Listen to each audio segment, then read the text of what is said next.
Wherever you go, whatever you do, throw a little at it. Omax, Vest and Briefs. தொடர் மழையால் மகாராஷ்டிரா, குஜராத், மத்திய பிரதேசம், உத்தரகாண்ட் மாநிலங்கள் வெள்ளத்தில் மிதக்கின்றன. கூடுதல் தகவல்களை நம்முடைய சிறப்பு செய்தியாளர் கவியரசன் வழங்க கேட்கலாம். கவியரசன், இங்க குறிப்பிட்டிருக்கிற மாநிலங்கள்ல இனிவரும் காலங்கள்ல பொறுத்த வரைக்கும் மழையின் தாக்கம் எப்படி இருக்கும்னு இந்திய வானிலை மையம் சொல்லி இருக்கிறாங்க. மக்களுக்கு என்னென்ன அறிவுறுத்தல்கள்லாம் வழங்கப்பட்டிருக்கு, விவரம்? வணக்கம் ராகப்பிரியா. சில நாட்களுக்கு முன்பாக தொடங்கிய தென்மேற்கு பருவமழை தற்போது தீவிரமடைந்திருக்கிறது. அதன் காரணமாக மகாராஷ்டிரா, குஜராத், மத்திய பிரதேசம் உள்ளிட்ட மாநிலங்கள்ல கனமழை கொட்டி வருகிறது. குறிப்பாக இந்தியாவினுடைய வர்த்தக தலைநகர் அப்படின்னு அழைக்கப்படக்கூடிய மும்பையில மிகப்பெரிய பாதிப்பு ஏற்பட்டிருக்கிறது. மும்பை நகரின் பல்வேறு இடங்கள் வெள்ளக்காடாக காட்சியளிக்குது. இதன் காரணமாக சாலை போக்குவரத்தும் பாதிக்கப்பட்டிருக்கிறது. அதே நேரத்துல ரயில் சேவையும் முடக்கப்பட்டிருக்கிறது. சில இடங்கள்ல சேவையவே நிறுத்திட்டாங்க. மும்பையை பொறுத்த வரைக்கும் மக்கள் அதிகம் பயன்படுத்தக்கூடியது இந்த ட்ரெயின் சேவை தான். அது இப்போது முடக்கப்பட்டிருக்கிறது. மும்பை, தானே, ராய்கட், பால்கர் மாவட்டங்கள்ல நேற்று இரவு முதல் தொடர்ந்து கனமழை கொட்டி இருக்கிறது. இது ஒரு பெரிய பாதிப்பை அங்க ஏற்படுத்தி இருக்கிறது. மக்களுடைய இயல்பு வாழ்க்கை முடக்கப்பட்டிருக்கிறது. இப்ப நீங்க கேட்டீங்க அடுத்த சில நாட்கள் எப்படி இருக்கும் அப்படின்னு. மும்பையை பொறுத்த வரைக்கும் மழை அடுத்த சில தினங்களுக்கு நீடிக்கும் அப்படின்னு சொல்லியிருக்கிறாங்க. அது மட்டும் இல்ல, அவசியம் இல்லாம தேவை இல்லாம மக்கள் வீடுகளை விட்டு வெளியே வர வேண்டாம் அப்படிங்கிற ஒரு அறிவுறுத்தலும் கொடுக்கப்பட்டிருக்கிறது. மேலும் காற்று அதிகமாக வீசுவதற்கும் ஒரு வாய்ப்பு இருக்கிறது. எனவே நீங்க தேவையில்லாம வெளியில வர்றதை தவிர்த்துருங்க அப்படின்னு சொல்லியிருக்கிறாங்க. இப்ப வர்த்தக தலைநகருடைய நிலைமை இந்த மாதிரி இருக்கு அப்படின்னா, நம்ம நாட்டினுடைய தலைநகரான டெல்லியும் கனமழையால பெரிய அளவுக்கு பாதிக்கப்பட்டிருக்கிறது. பல்வேறு இடங்கள்ல மழை நீர் வெள்ளம் போல சூழ்ந்திருக்கிறது.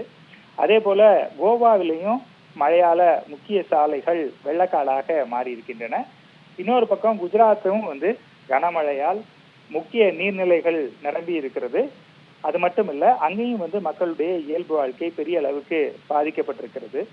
இப்ப தென்மேற்கு பருவமழை தீவிரமடைந்திருக்கிறதுனால வட மாநிலங்கள் உட்பட நாட்டின் சில பகுதிகளில் மேலும் ஒரு வாரத்துக்கு கனமழை நீடிக்கும் அப்படின்னு சொல்லியிருக்கிறாங்க. குறிப்பாக மும்பையில அடுத்த சில நாட்களுக்கு கனமழை தொடர்வதற்கான வாய்ப்பு இருக்கிறது. குஜராத், மத்திய பிரதேசம், ஒடிஷா ஆகிய மாநிலங்கள்ல நாளை மறுநாள் வரை மழை நீடிக்கும். பின்னர் படிப்படியாக குறைவதற்கான வாய்ப்பு இருக்கிறது அப்படின்னு வானிலை ஆய்வு மையம் சொல்லியிருக்கிறாங்க. டெல்லியை பொறுத்த வரைக்கும் அடுத்த 3 நாட்களுக்கு மழை நீடிக்கும். ஒரு சில இடங்கள்ல 50 கிலோமீட்டர் வேகத்துல காற்று வீசுவதற்கான வாய்ப்பு இருக்கிறது அப்படிங்கிற அலர்ட்டும் கொடுக்கப்பட்டிருக்கிறது. இது தவிர சத்தீஸ்கர், ராஜஸ்தான், பீகார், தெலங்கானா ஆகிய மாநிலங்கள்லையும் மழை பெய்வதற்கான வாய்ப்பு இருக்கிறது. ஹிமாச்சல், உத்தராகண்ட் உள்ளிட்ட மாநிலங்கள்ல 8ஆம் தேதி வரைக்கும் மழை நீடிக்கும். ஜார்க்கண்ட், மேற்கு வங்கம் மற்றும் சில இடங்கள்ல 9ஆம் தேதி வரைக்கும் கனமழை நீடிக்கும் அப்படின்னு வானிலை ஆய்வு மையம் எச்சரிக்கை கொடுத்திருக்கிறாங்க. பர்டிகுலரா மும்பையை பொறுத்த வரைக்கும் மக்களுடைய வாழ்க்கை பெரிய அளவுக்கு பாதிக்கப்பட்டிருக்கிறது அப்படின்னு நான் முன்பே குறிப்பிட்டேன்.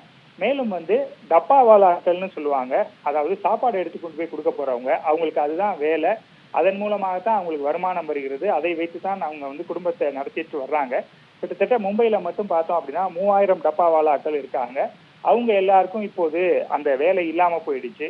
தொடர்ந்து மேலும் சில நாட்கள் இந்த மழை நீடிக்கிற பட்சத்துல நிச்சயமாக அவர்களுக்கு மேலும் ஒரு பாதிப்பு ஏற்படும். அவர்களுக்கு மட்டும் கிடையாது, தொழில்நுட்ப நிறுவனங்கள், தொழிற்சாலைகள், அதே போல வணிக நிறுவனங்கள், கடைகள் இவை எல்லாமே மூடி வைக்கப்பட்டிருக்கிறது. எனவே அவங்களுக்கும் ஒரு பெரிய பாதிப்பு ஏற்படுவதற்கான வாய்ப்பு இருக்கிறது. இதுல இன்னொரு விஷயம் என்ன அப்படின்னா, சில இடங்கள்ல உயிர் பலிகள் நடந்திருக்கிறது. அந்த மாதிரியான விஷயங்கள் நடக்கக்கூடாது அப்படிங்கிறதுல இந்த மாநிலங்கள்ல இருக்கக்கூடிய அரசுகளும் அதே போல மத்திய அரசு அதிகாரிகளும் எல்லாரும் சேர்ந்து மக்களுடைய உயிரை காப்பாற்றுவதற்கான பல்வேறு நடவடிக்கைகள் எடுத்துட்டு வர்றாங்க. வீடு மொத்தமா தண்ணியாகி அங்க இருக்கக்கூடிய மக்களுக்கு கேம்ப் போட்டு அங்க கொண்டு போய் வச்சிருக்காங்க. அவங்களுக்கான அவசர தேவைகள், அதாவது உணவு, உடை, மருத்துவம், இந்த மாதிரியான விஷயங்கள்லாம் வழங்கப்பட்டு வருகிறது அரசு சார்பில். மேலும் ஒரு 3 நாட்களுக்கு இந்த மழை நீடிப்பதற்கான வாய்ப்பு இருக்கிறது. ஒவ்வொரு இடத்துலையும் வேற வேற நாள் கொடுத்திருந்தாலும் பொதுவாக 2 முதல் 3 நாட்கள் இந்த வட மாநிலங்கள்ல பெரிய அளவுக்கு மழை பெய்வதற்கான வாய்ப்பு இருக்குன்னு சொல்லியிருக்கிறாங்க. அதன் காரணமாக நிலைமை மேலும் மோசமடைவதற்கான வாய்ப்பு இருக்கிறது. ராகப்பிரியா.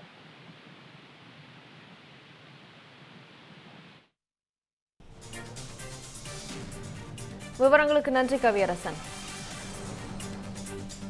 இந்த மாதிரி யூஸ்ஃபுல்லான இன்ஃபர்மேஷன்ஸை தெரிஞ்சுக்க தமிழ் ஜனம் சேனலை சப்ஸ்கிரைப் பண்ணுங்க.